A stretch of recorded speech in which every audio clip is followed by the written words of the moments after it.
नमस्कार दोस्तों, स्वागत है आप सभी का एक बार फिर से हमारे YouTube channel Prince education point पर। दोस्तों आज की इस वीडियो में हम बात करने वाले हैं आपके इंडियन कोस्ट गार्ड के स्टेज सेकंड में आपके क्या क्या होता है, इसके बारे में आप सभी के जानने वाले हैं।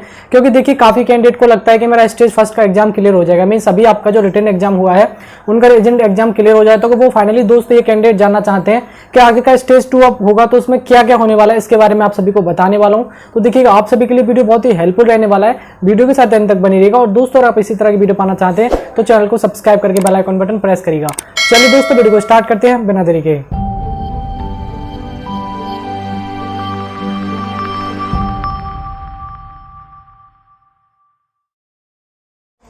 तो दोस्तों सबसे पहले मैं आप सभी को बताना चाहूंगा, अभी आपको काफी कैंडिडेट्स को डाउट होगा कि मतलब मेरे इतने मार्क्स हैं, क्या मेरा फाइनल सिलेक्शन हो पाएगा या नहीं।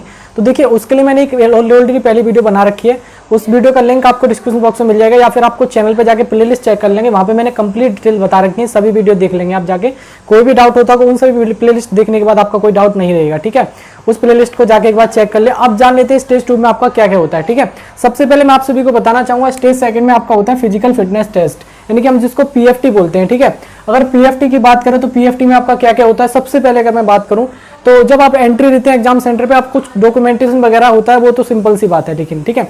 अब मेनली बात होती है उसके बारे में जान लेते हैं, ठीक है। मेनली अगर मैं बात करूं तो देखिए सबसे पहले आपकी होती है रनिंग। कितनी रनिंग होती है? 1.6 किलोमीटर की, यानी कि 1600 मीटर की आपकी रनिंग होती है, जिसमें कि अगर मैं टाइमिंग की बात करूं तो आपको 7 मिनट का टाइमिंग दिया जाता है। कितने मिनट का? 7 मिनट का टाइमिंग दिया जाता है, जो कि आप यहाँ पे देख सकते हैं। आपके लिए 1.6 किलोमीटर की रनिंग कंप्लीट करनी है, जो कि 7 मिनट में। इसमें ये फंडा नहीं है कि आप ये सोचें कि आप पहले पहुंच गए तो आपको ज्यादा मार्क्स मिलेंगे, कम लेट पहुंचे तो कम मार्क्स मिलेंगे, ऐसा कुछ नहीं। आपको फुल टाइम इसमें दिया जाता है। आप मान लो 6 मिनट और 59 सेकंड पे भी पहुंचते हैं ना, 6 मिनट अगर 59 सेकंड पे भी पहुंचते हैं तो भी आपको केवल एक क्वालिफाइंग नेचर होता है, इसका कोई मार्क्स नहीं दिया जाता है। तो आपको 7 मिनट में आपको कंप्लीट कर लेनी है आपकी अपनी रनिंग, ठीक है। आगे जान लेते हैं आपके अगला प्रोसेस क्या होता है।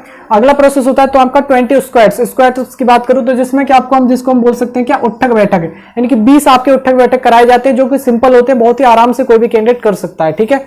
आगे जान लेते हैं अगला। उसके बाद आपकी 10 पुशअप्स कराए जाते हैं, जो कि आपको मैं बोलना चाहूंगा 10 पुशअप्स आराम से कोई भी कैंडिडेट कर सकता है, उसका फिजिकल थोड़ा बहुत ठीक है तो, ठीक है। लेकिन मैं आपसे एक बात बोलना चाहूंगा, ये तीनों जो प्रोसेस हैं, ये तीनों आपको मैंने जो प्रोसेस बताए, आपका देखिएगा रनिंग का हो गया, आपका उठक बैठक का हो गया, और आपका देखिए पुशअप्स का हो गया। ये तीनों जो प्रोसेस है वो आपको फर्स्ट बार में ही क्लियर करने होते हैं, ठीक है। 1-2 चांस दे दिया जाता है, दोबारा से चांस, इसमें चांस मिलता है आपको पुशअप और इसमें पुशअप्स में चांस मिल जाएगा, और आपको मिल जाएगा उठक बैठक में, ठीक है। बाय द वे दे दिया तो, अगर नहीं दिया तो वहां से ही आपको आउट कर दीजिएगा, इस चीज का आपको ध्यान रखना होगा। ये सभी चीजें हैं जो आपको एक बार में क्लियर करनी है, ठीक है, एक बार में आपको क्लियर करनी होगी, ठीक है। अब ये सब अगर आपका क्लियर हो जाता है तो तब आपको क्या करना होगा, अगर मान लो आप इसमें किसी भी चीज में फेल हो जाएंगे तो यहीं से आपको आउट कर दिया जाएगा, ठीक है ना। अब मेनली बात करते हैं, आपका ये सब भी क्लियर हो जाता है तो फिर आपका क्या होगा। फिर अगर मैं बात करूं तो आपका सेकंड जो प्रोसेस होने वाला है वो आपका होगा क्या, डॉक्यूमेंटेशन। आपका होगा डॉक्यूमेंटेशन, जिसमें कि आपके मैं बोलना चाहूंगा जितने भी आपने एप्लीकेशन फॉर्म, यानी ऑनलाइन एप्लीकेशन जब आपने फिल किया था, जिन भी डॉक्यूमेंट की रिक्वायरमेंट थी उस टाइम पे, वो सभी डॉक्यूमेंट आपको ओरिजिनल लेके जाने हैं। क्या ओरिजिनल डॉक्यूमेंट्स आपको जरूरत पड़ेगी वहां पे, और उनमें जो आपकी डिटेल्स होनी चाहिए, जो आपने ऑनलाइन एप्लीकेशन में फिल किए है वही डिटेल आपकी यहाँ पे भी होनी चाहिए। ये चीज आपको ध्यान रखनी चाहिए। अगर आपको वो सब नीचे मैच नहीं कर पाती है, मान लो किसी का नाम मैच नहीं कर पाता है, किसी का सरनेम मैच नहीं कर पाता है, किसी का फादर्स नेम मैच नहीं करता, किसी का मदर नेम, किसी का Aadhaar card number, PAN card number, ETC कुछ भी, तो वहां से आपको भाई डिस्क्वालीफाई कर दिया जाएगा। ये चीज का आपको ध्यान रखना होगा, ठीक है। ये हो गया। उसके बाद देखिए क्या क्या होता है, 10th का मार्कशीट हो गया, और डीबी वालों के लिए 10th की मार्कशीट की जरूरत है, जीडी वालों के लिए 10, 12 दोनों जरूरत है, और डिप्लोमा के लिए आपको डिप्लोमा की मार्कशीट की जरूरत है, ठीक है। तो वहां पे आपकी मार्कशीट वगैरह चेक की जाती है, ठीक है। अगर सब कुछ डिटेल अच्छी होती है तो आपको आगे प्रेफर किया जाता है। और आपकी बात करते हैं जनरल कैटेगरी वालों के, तो कोई दिक्कत नहीं है। जो कैंडिडेट एससी, ईडब्ल्यूएस, ओबीसी से बिलोंग करते हैं उनका जो है मैं बताऊंगा कास्ट सर्टिफिकेट का प्रॉब्लम बहुत रहता है, ठीक है। कास्ट सर्टिफिकेट का प्रॉब्लम बहुत रहता है, लेकिन मैं आपसे बोलना चाहूंगा वहां पे सिंपली तरीके से जब आप ऑफिशियल नोटिफिकेशन आया था तो वहां पे ये बोला गया था कि आपको चाहिए सेंट्रल का कास्ट सर्टिफिकेट। किसका आपको चाहिए? सेंट्रल का। तो काफी कैंडिडेट ने अब भी इतना बोलने के बावजूद भी क्या कर दिया कि स्टेट का अपलोड कर दिया है। तो भाई मैं आपसे बोलना चाहूंगा मिस्टेक आपसे हुई है तो आपको ही गलती होगी, इसमें कैंसिल कर दिया जाएगा, तुरंत वहां से आपको आउट कर दिया जाएगा। पिछली बार भी ऐसा ही हुआ है। डॉक्यूमेंटेशन की बात करूं तो कोस्ट गार्ड सबसे इसमें आपका बहुत हैवी रहता है, इसका कोस्ट गार्ड का सिस्टम मैं बोलूं तो सबसे हार्ड है। वहां से आपको ये नहीं सोचते कि वहां पे आपके लिए 1-2 दिन का टाइम दे दीजिएगा, इसमें आपको बिल्कुल भी टाइम नहीं दिया जाता है। ठीक है। तो आपको सेंट्रल का कास्ट सर्टिफिकेट चाहिए, इस चीज का आपको ध्यान रखना होगा, ईडब्ल्यूएस वालों का, ओबीसी वालों का, एससी एसटी वालों का, ठीक है ना, ये चीज आपके क्लियर होगी। और जितने भी आपके डॉक्यूमेंट्स हैं आपके ऑल डॉक्यूमेंट्स आपके चेक किए जाते हैं, सब कुछ डिटेल सही होने के बाद ही आपको अगले टेस्ट के लिए भेजा जाता है, वहीं से आपको आउट कर दिया जाएगा अगर आपकी डिटेल सही नहीं होती है तो, ठीक है। आगे जान लेते हैं अगला होता है आपका रीअसेसमेंट। रीअसेसमेंट की अगर मैं बात करूं तो ये केवल उन कैंडिडेट के लिए होता है जो कैंडिडेट 100% मार्क्स गेन कर लेते हैं। मान लो अभी आपका रिटन एग्जाम हुआ है कंप्लीट, उसमें आपके 100% मार्क्स आते हैं, किसी का अभी पेपर हुआ है 60 मार्क्स का, ठीक है। डीबी वालों की अगर मैं बात करूं तो डीबी का 60 मार्क्स का पेपर हुआ है, अगर मान लो आपके 60 में से 60 मार्क्स आ जाएंगे तो आपका एक रीअसेसमेंट एग्जाम कराया जाएगा, ठीक है ना। उस कंडीशन में अगर 60 में से 60 मार्क्स आते हैं, मींस 100% अगर आप मार्क्स गेन कर लेते हैं तो उस कंडीशन में, ठीक है ना। मान लो एक जीडी का अप्लाई किया है तो जीडी में मान लो 110 का पेपर हुआ, 110 में से आपके 110 मार्क्स आ जाते हैं, कितने, 110 में से अगर आपके 110 मार्क्स आ जाते हैं तो उस कंडीशन में आपका रीअसेसमेंट एग्जाम होगा, वरना नहीं होगा। लेकिन काफी कैंडिडेट को ऐसा नहीं है कि हर कोई कैंडिडेट 110 में से 110 मार्क्स ले आएगा, 100% मार्क्स तो कोई भी नहीं लेके आ पाएगा, ठीक है ना। तो ये आपका कंपलसरी तो नहीं है, लेकिन मैं आपको फिर भी बता रहा हूं उस कंडीशन में, ठीक है ना। अब बात करते हैं, देखिएगा आपका अगला प्रोसेस क्या होता है। अगला प्रोसेस होता है आपका मेडिकल का।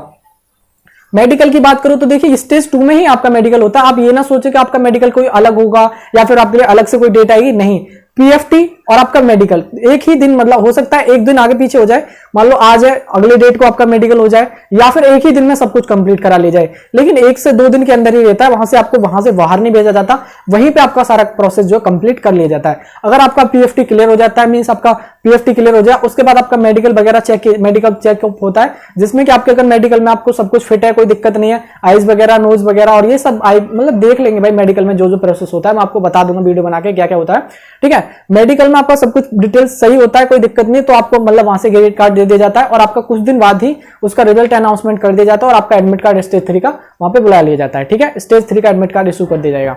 तो ये रहता है आपका, ठीक है ना। अगर मान लो किसी भी कैंडिडेट को रीमेडिकल मिलता है, कोई पॉइंट अगर मिलता है, तो उसके लिए आपको टाइम दिया जाता है, कितने दिन का, 21 दिन का टाइमिंग दिया जाता है केवल रीमेडिकल वाले कैंडिडेट के लिए। जिनका रीमेडिकल मिलता है उनके लिए 21 दिन का टाइमिंग दिया जाता है। अगर वो उस प्रॉब्लम को, जो भी आपकी प्रॉब्लम्स है, अगर आप उसको सॉल्व करके इस दिन 21 दिन के अंदर वहां पे पहुंच जाते हो तो आपका प्रॉब्लम सॉल्व हो जाएगी, कोई दिक्कत वाली बात नहीं है, आराम से आपका सिलेक्शन हो जाएगा। अगर आपको कोई भी छोटी सी प्रॉब्लम है और उसको आपका 21 दिन के अंदर आप सही कर सकते हैं तो, ठीक है। तो मैंने आपको कंप्लीटली 1 बाय 1 करके बता दिया कि आपका पीएफटी में क्या क्या होगा, आपका मेडिकल डॉक्यूमेंटेशन में क्या होगा, रीअसेसमेंट क्या होता है ये भी आपको बता दिया, और आपका देखिए मेडिकल में आपका क्या क्या होता है। मैंने आपको सब कुछ कंप्लीटली प्रोसेस बता दिया। स्टेज 2 में जो भी प्रोसेस होता है इतना ही प्रोसेस होता है जो मैंने आपको बताया, तो मैं आपको कंप्लीटली पूरी तरह से समझा पाया हूं और अच्छी तरह से आपकी समझ में आ चुका होगा। अगर दोस्तों आपको समझ में आ चुका है तो आपसे कहना चाहूंगा वीडियो को लाइक कर दीजिएगा, शेयर करें सभी दोस्तों में, कमेंट करके बताएं आपको वीडियो कैसी लगी। अगर आपका क्वेश्चन है तो आप बेझिझक कमेंट बॉक्स में पूछ सकते हैं, आपको मैं रिप्लाई देने की पूरी कोशिश करूंगा, ठीक है। अगर आपको वीडियो हेल्पफुल लगा है, अच्छा लगा है, तो आपसे कहना चाहूंगा चैनल को सब्सक्राइब करके बेल आइकन बटन प्रेस करिएगा, ताकि मैं जब भी वीडियो लेकर आपको तुरंत इन्फॉर्मेशन मिल जाए। तो चलिए दोस्तों, बाकी मिलते हैं नेक्स्ट वीडियो में, तब तक के लिए जय हिंद, वंदे मातरम।